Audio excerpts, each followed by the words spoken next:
जिन्होंने नमाज को जाया कर दिया और ख्वाहिशात नफसानी के पीछे लग गए, सो अनकरीब उनको गुमराही की सजा मिलेगी।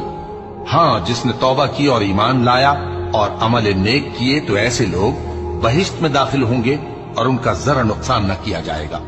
यानी हमेशा की बहिश्तों में, जिसका अल्लाह ने अपने बंदों से वादा किया है कि जो उनकी आंखों से पोशीदा है। बेशक इसका वादा नेकुकारों के सामने आने वाला है। वो इसमें सलाम के सिवा कोई बेहुदा कलाम न सुनेंगे और उनको सुबह शाम खाना मिलेगा। यही वो जन्नत है जिसका हम अपने बंदों में से ऐसे शख्स को मालिक बनाएंगे जो परहेजगार होगा। और फरिश्तों ने पैगंबर को जवाब दिया कि हम तुम्हारे परवरदिगार के हुक्म के सिवा उतर नहीं सकते। जो कुछ हमारे आगे है और जो पीछे है और जो इसके दरमियान है, सब उसी का है और तुम्हारा परवरदिगार भूलने वाला नहीं। यानी आसमान और जमीन का और जो इन दोनों